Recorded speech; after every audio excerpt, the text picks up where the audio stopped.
Welcome to movie media மக்களே. இன்றைக்கி நாம் தமிழ் டப்பிங்கில் இருக்கக்கூடிய சர்வைவல் த்ரில்லர் படங்கள் தாங்க பார்க்க போகிறோம். இந்த லிஸ்ட்டில் இருக்கிற படங்கள் எல்லாமே வேறு லெவலில் இருக்கும். ஸோ கடைசி வரை இந்த வீடியோ வந்து ஃபுல்லாக பாருங்கள். சரி வாங்க, என்னென்ன படங்கள் இருக்குன்னு பார்த்துடலாம்.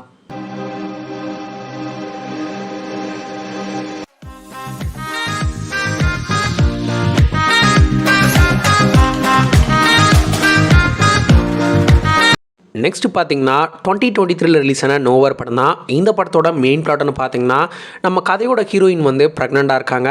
அவங்க வாழ்ந்துக்கிட்டு இருக்கிற கண்ட்ரியை விட்டு போகிறாங்க. ஏன்னா அங்கே வார் மாதிரி ஒன்று நடக்குது. ஸோ இங்கேருந்து எப்படியாவது தப்பிக்கணும்னு ஒரு கார்கோ ஷிப்பில் கண்டெய்னர்லாம் போகும், அதில் போகிறாங்க. திடீர்னு அந்த ஷிப்பு வந்து ஒரு ஸ்டாமில் சிக்கி அந்த ஷிப்பு வந்து முழுகிடுதுங்க. பட் அந்த கண்டெய்னரில் ஹீரோயின் மட்டும் இருக்கிறனால முழுகாமல் வந்து தப்பிச்சிடுறாங்க.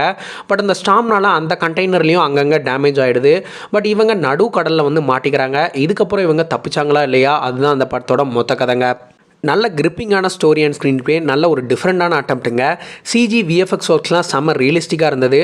பட் கொஞ்சம் லாஜிக்கலாக இந்த மூவி வந்து இடிக்கும். பட் அதெல்லாம் பார்க்காம பார்த்தீங்கன்னா கண்டிப்பாக இந்த மூவி வந்து உங்களுக்கு பிடிக்கும். இந்த படம் பார்த்தீங்கன்னா நாட் ஃபார் ஃபேமிலி ஆடியன்ஸ், நெட்ஃப்ளிக்ஸில் வந்து ஸ்ட்ரீம் ஆகிட்டு இருக்கு. ஸோ கண்டிப்பாக பார்த்து என்ஜாய் பண்ணுங்கள். நெக்ஸ்ட் பார்த்தீங்கன்னா 2010 ரிலீஸ் ஆன தி வே பேக் அப்படிங்கிற படம் தான். இந்த படத்தோட மெயின் பிளாட்னு பார்த்தீங்கன்னா, செர்பியன்ஸ் ஒரு சில பேர் அங்கே இருக்கிற ஜெயிலிருந்து நடந்தே தப்பிச்சு நம்ம நினச்சி பார்க்க முடியாத தூரத்தை வந்து கடக்கிறாங்க. இதெல்லாம் எப்படி சாத்தியமாச்சு, அவங்க அந்த ஜெயிலிருந்து எப்படி தப்பிக்கிறாங்க, அதுதாங்க இந்த படத்தோட மொத்த கதை. இந்த படம் பார்த்தீங்கன்னா ஒரு ரியல் இன்சிடென்ட்டை பேஸ் பண்ணி எடுக்கப்பட்ட ஒரு மூவிங்க. செமையான மூவியும் கூட. கண்டிப்பாக பார்த்தே ஆகணும்னு சொல்லிட்டு என்னோட சைட்லேருந்து ஹைலி ரெக்கமெண்ட் பண்ணுவேன். ஏன்னா இந்த படம் பார்த்தீங்கன்னா ரொம்பவே ரியலிஸ்டிக்காக இருக்கும். எவ்வளோ கஷ்டப்பட்டிருப்பாங்க அப்படின்னு சொல்லிட்டு இந்த படத்தை பார்க்கும்போது உங்களுக்கு கண்டிப்பாக புரிய வருங்க. இந்த படம் பார்த்தீங்கன்னா வந்து ஃபேமிலியோட பார்க்கலாம். எந்த ஒரு ஓடிடி பிளாட்ஃபார்ம்ஸையும் வந்து அவைலபிளாக இல்லை. நீங்கள் வேறு ஏதாவது வெப்சைட்டில் வந்து டவுன்லோட் பண்ணி பார்க்குற மாதிரி தாங்க இருக்கும். ஸோ கண்டிப்பாக பார்த்து என்ஜாய் பண்ணுங்கள் இந்த படத்தை. நெக்ஸ்ட் பார்த்தீங்கன்னா 2013 ரிலீஸ் ஆன எஸ்கேப் பிளான் அப்படிங்கிற படம் தான். இந்த படத்தோட மெயின் பிளாட்னு பார்த்தீங்கன்னா, நம்ம ஹீரோ வந்து ஒரு ஜெயிலிருந்து தப்பிச்சு அந்த ஜெயிலிருந்து தப்பிக்கிறதுக்கான வழிகளை வந்து ஒரு புக்காக எழுதி அதை வந்து பப்ளிஷ் பண்ணிடுறாரு. ஒரு நாள் என்ன பண்ணுறாங்கன்னா, அவரை வந்து ஒரு ஹைலி செக்யூர்ட் நிறைய செக்யூரிட்டிலாம் இருக்கிற ஒரு ஜெயிலில் வந்து பிடிச்சி போட்டுறாங்க. முடிஞ்சாங்கிறது தப்பிச்சு பாரு அப்படின்னு சொல்லிட்டு ஒரு சவால் விட்டுறாங்க. பட் அதுக்கப்புறம் ஹீரோக்கு வந்து இது வந்து தெரிய வருதுங்க. இது வந்து ஒரு கைண்ட் ஆஃப் ட்ராப் அப்படின்னு சொல்லிட்டு இந்த ஜெயிலிருந்து தப்பிக்க ஹீரோ வந்து எப்படிலாம் யோசிக்கிறாரு, கடைசியாக அவர் தப்பிச்சாரா இல்லையா, அதுதான் அந்த படத்தோட மொத்த கதைங்க. இந்த படம் பார்த்தீங்கன்னா செம்மையாக இருக்கும். என்னோட சைட்லேருந்து ஹைலி ரெக்கமெண்டட் மூவியும் கூட. இந்த படத்தை வந்து கண்டிப்பாக சொல்லுவாங்க. இப்போதைக்கு இந்த படம் பார்த்தீங்கன்னா எந்த ஒரு ஓடிடி பிளாட்ஃபார்ம்ஸையும் வந்து அவைலபிளாக இல்லை. மெச்சூர் ஆடியன்ஸ்க்கான படங்க. ஸோ வந்து கண்டிப்பாக பார்த்து இந்த படத்தை என்ஜாய் பண்ணுங்கள். நெக்ஸ்ட் பார்த்தீங்கன்னா 2007 ரிலீஸ் ஆன ஐம் லெஜண்ட் படம் தான். இந்த படத்தோட ஸ்டோரி ஒன்லைனர்னு பார்த்தீங்கன்னா, நம்ம கதையோட ஹீரோ வந்து ஒரு சயின்டிஸ்ட்டு. அவர் வந்து நியூயார்க்கில் ஜாம்பிஸ் மாதிரி சில வைரஸ் வந்து நல்லா பரவுது. ஸோ அவர் இங்கே தனியாக ரிசர்ச் பண்ணி வாழ்ந்துக்கிட்டு இருக்காரு. அவரோட ஓன் இம்யூனி சிஸ்டம் வச்சு ஏதாவது சொல்யூஷன் கண்டுபிடிக்க முடியுமான்னு ட்ரை பண்ணிட்டு இருக்காரு. இதுக்கப்புறம் என்னாச்சு, அவர் சொல்யூஷன் கண்டுபிடிச்சாரா இல்லை அந்த ஜாம்பிக்கிட்டே மாட்டிக்கிட்டாரா, அதுதான் அந்த படத்தோட மொத்த கதைங்க. இந்த மூவி உண்மையிலேயே வேறு லெவலில் இருந்துச்சுங்க. ஏன்னா வில் ஸ்மித் வேறு நடிச்சிருக்காப்புல, அப்போ சொல்லவா வேணும். அப்புறம் இந்த படம் பார்த்தீங்கன்னா தமிழ் டப்லேயே அவைலபிளாக இருக்குது. நீங்கள் ஃபேமிலியோட பார்க்கலாம். இந்த மூவியோட ஸ்ட்ரீமிங் பார்த்தீங்கன்னா அமேசான் பிரைம். ஸோ கண்டிப்பாக பார்த்து என்ஜாய் பண்ணுங்கள். ஒரு ஒர்த் வாட்சான படம் தாங்க, மிஸ் பண்ணிடாதீங்க. நெக்ஸ்ட் பார்த்தீங்கன்னா 2013 ரிலீஸ் ஆன கேப்டன் ஃபிலிப்ஸ் படம் தான். இந்த படத்தோட கதைன்னு பார்த்தீங்கன்னா, ஒரு கார்கோ ஷிப்பு, அதில் நம்ம ஹீரோ இருக்காருங்க. அந்த ஷிப்பை சொமாலி பைரட்ஸ் வந்து ஹைஜாக் பண்ணிடுறாங்க. அவங்க கிட்ட இருந்து ஹீரோ அண்ட் கப்பலோட க்ரூ மெம்பர்ஸ் வந்து எப்படி தப்பிச்சாங்க, அதுதான் அந்த படத்தோட மொத்த கதைங்க. இந்த மூவியும் நல்ல இன்ட்ரெஸ்டிங்கான ஒரு சர்வைவல் த்ரில்லர் ஃபீல் கிடைக்குங்க. ஸோ வந்து நீங்கள் கண்டிப்பாக பாருங்கள். இந்த படமும் பார்த்தீங்கன்னா ஒரு ட்ரூ இன்சிடென்ட்டை பேஸ் பண்ணி எடுக்கப்பட்ட ஒரு படம். கண்டிப்பாக வந்து பார்க்கலாங்க. ஃபேமிலியோட கூடயும் பார்க்கலாம். இந்த படம் பார்த்தீங்கன்னா அமேசான் பிரைம் சோனி லிவ்ல வந்து ஸ்ட்ரீம் ஆகிட்டு இருக்கு. ஸோ கண்டிப்பாக பார்த்து என்ஜாய் பண்ணுங்கள் இந்த படத்தை. நெக்ஸ்ட் பார்த்தீங்கன்னா 2016 ரிலீஸ் ஆன டோன்ட் பிரீத்தே படம் தான். இந்த படத்தோட ஸ்டோரி ஒன்லைனர்னு பார்த்தீங்கன்னா, ஒரு 3 திருடங்க ஒரு பிளைண்ட் ஆர்மி வெட்டரன் வீட்டில் போயிட்டு கொள்ளடிக்க போகிறாங்க.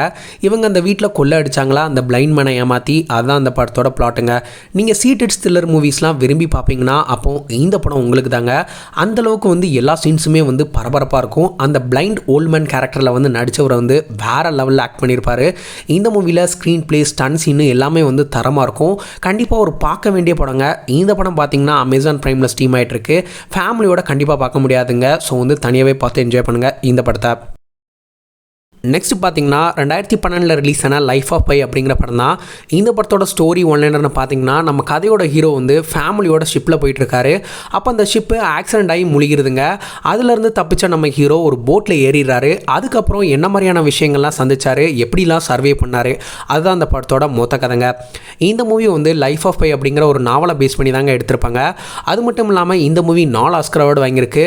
இந்த மூவியில் எனக்கு ரொம்ப பிடிச்ச விஷயங்கள்னு பார்த்தீங்கன்னா ஸ்டோரி, ஸ்க்ரீன் பிளே, சினிமாட்டோகிராஃபி எல்லாமே வேறு லெவலில் இருந்துச்சு. ஏன்னா ஸ்டார்டிங்லேருந்து எண்டிங் வரைக்குமே நல்ல சுவாரஸ்யமாக கொண்டு போயிருப்பாங்க. ஒரு ஃபிக்ஷன் கலந்த ஒரு சர்வைவல் மூவிங்க, நீங்கள் நம்பி ஃபேமிலியோட பார்க்கலாம். ஒரு மஸ்ட் வாட்ச் மூவி, தமிழ் டப்பில் அவைலபிளாக இருக்குது. அது மட்டும் இல்லாமல் ஹாட் ஸ்டாரில் ஸ்ட்ரீம் ஆகிட்டு இருக்குங்க. ஸோ கண்டிப்பாக பார்த்து என்ஜாய் பண்ணுங்கள். நெக்ஸ்ட் பார்த்தீங்கன்னா 2018 ரிலீஸ் ஆனால் குவைட் பிளேஸ் படம் தான். இந்த படத்தோட ஸ்டோரி வந்து ரொம்பவே வித்தியாசமானது. நம்ம வாழ்கிற உலகத்தில் கண்ணு தெரியாமல் வெறும் சத்தத்தை மட்டும் வச்சு கொள்கிற ஒரு ஜந்து இருக்குது. அது யார் சின்ன சத்தம் போட்டால் கூட கொன்றுங்க. ஈவன் குண்டூசி கீழே விழுந்தால் கூட அதை கேட்டு கூட கொல்ல வந்துடும் அந்த ஜந்து. இந்த மாதிரி வேலையில் ஒரு ஃபேமிலி இருக்கிறாங்க. அவங்க எப்படி இந்த ஜந்து கிட்டேருந்து தப்பிச்சு உயிரோடு வாழ்ந்தாங்க, அதுதான் அந்த படத்தோட மொத்த கதைங்க.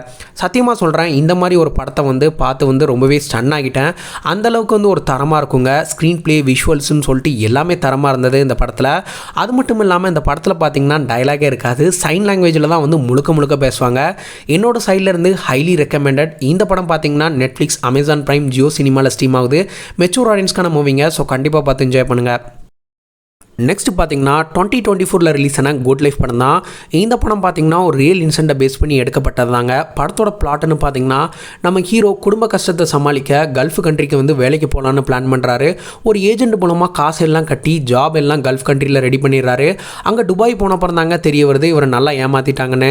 அங்கே ஒரு நடு பாலைவனத்தில் இவரை வந்து ஆடு மேய்க்க விட்டுறாங்க. ஸோ அங்கேருந்து எப்படி இவர் தப்பிக்கிறாரு, அதுதான் அந்த படத்தோட பிளாட்டுங்க. என்ன கேட்டிங்கன்னா, நான் பார்த்ததுலேயே one of the best survival thriller Indian மூவிஸில் இதுவும் ஒன்று. படத்தோட சினிமாட்டோகிராஃபிக்கு பெரிய கிரெடிட்ஸ் கொடுக்கணும். அப்புறம் பிருத்திவிராஜோட ஆக்டிங்க கண்டிப்பாக வந்து பெரிய கிரெடிட்ஸ் கொடுக்கணும். மனுஷன் உயிரை கொடுத்து நடிச்சிருக்காரு. கண்டிப்பாக ஒரு பார்க்க வேண்டிய படங்க. இந்த மூவி பார்த்தீங்கன்னா தமிழ் டப்பிங்லேயே இருக்குது. மெச்சூர் ஆடியன்ஸ்க்கான மூவிங்க. ஸோ கண்டிப்பாக பார்த்து என்ஜாய் பண்ணுங்கள். இந்த லிஸ்ட்டில் ஃபஸ்ட்டு பார்த்தீங்கன்னா 2000 ரிலீஸ் ஆன கேஸ்டவே படம் தான். இந்த படத்தோட மெயின் பிளாட்னு பார்த்தீங்கன்னா ஹீரோ ஃப்ளைட்டில் போயிட்டு இருக்கும்போது ஃப்ளைட் ஆக்சிடென்ட் ஆகி யாருமே இல்லாத ஒரு ஐலாண்டில் வந்து போய் மாட்டிக்கிறாரு. இதுக்கப்புறம் அங்கேருந்து ஹீரோ தப்பிச்சாரா இல்லையா, அதுதான் அந்த படத்தோட மொத்த கதைங்க. இந்த மூவி உண்மையிலேயே தரமாக இருக்குங்க. ஒரு சர்வைவல் த்ரில்லர் மூவி எப்படி இருக்குமோ அதே மாதிரி தான் இருந்துச்சு. முக்கியமாக டாம் ஹேங்க்ஸ் வந்து எப்படி வந்து தி கோட் லைஃப் பிருத்திவிராஜ் வந்து வாழ்ந்திருப்பாரோ அதே கேரக்டரில், அதே மாதிரி இந்த படத்துலையும் டாம் ஹேங்க்ஸ் வந்து அந்த வெயிட் லாஸ்லாம் பண்ணி பயங்கரமாக நடிச்சிருப்பார். ரியலிஸ்டிக்காக இருக்குங்க. இந்த படத்தை வந்து கண்டிப்பாக ஒரு பார்க்க வேண்டிய படம் அப்படின்னு சொல்லிட்டு கண்டிப்பாக சொல்லுவாங்க. Not for family audience, mature ஆடியன்ஸ்க்கான மூவிங்க. அமேசான் பிரைமில் வந்து ஸ்ட்ரீம் ஆகிட்டு இருக்கு. ஸோ கண்டிப்பாக பார்த்து என்ஜாய் பண்ணுங்கள்.